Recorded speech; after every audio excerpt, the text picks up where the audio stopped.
মানিকতলা উপনির্বাচনে বামফ্রন্ট প্রার্থী রাজীব মজুমদারের দাবি ৩১ নম্বর ওয়ার্ডে কার্যত বেলেঘাটা এবং অন্যান্য জায়গার মানুষ ওয়ার্ডের মানুষের চেয়ে সংখ্যায় বেশি। রাজীব মজুমদারের অভিযোগ, পুলিশ নিরুত্তাপ, নির্বাচন কমিশনও কোনো দায়িত্ব পালন করছে না। আর কি বললেন তিনি, শুনুন। ভোটের নামে বেশ কিছু জায়গায় প্রহসন হচ্ছে। আমরা যা দেখতে পাচ্ছি, ৩১ নম্বর ওয়ার্ডে কার্যত বেলেঘাটা এবং অন্যান্য জায়গার মানুষ ওয়ার্ডের মানুষের চেয়ে সংখ্যায় বেশি এবং পুলিশ নিরুত্তাপ।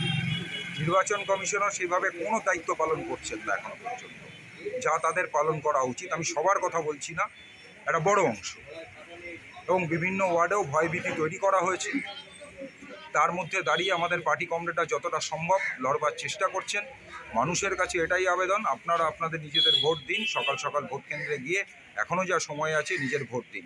তো আমাদের কাছে খবর আছে বিভিন্ন বুথে সাধারণ মানুষ ভোট দিতে পারছেন না। বিশেষত এটা হচ্ছে ৩১ নম্বর ওয়ার্ডে, ৩২-এর কিছু অংশে, ১৩-র কিছু অংশে, ১৪-র কিছু অংশে। এই খবরগুলো আমাদের কাছে আছে।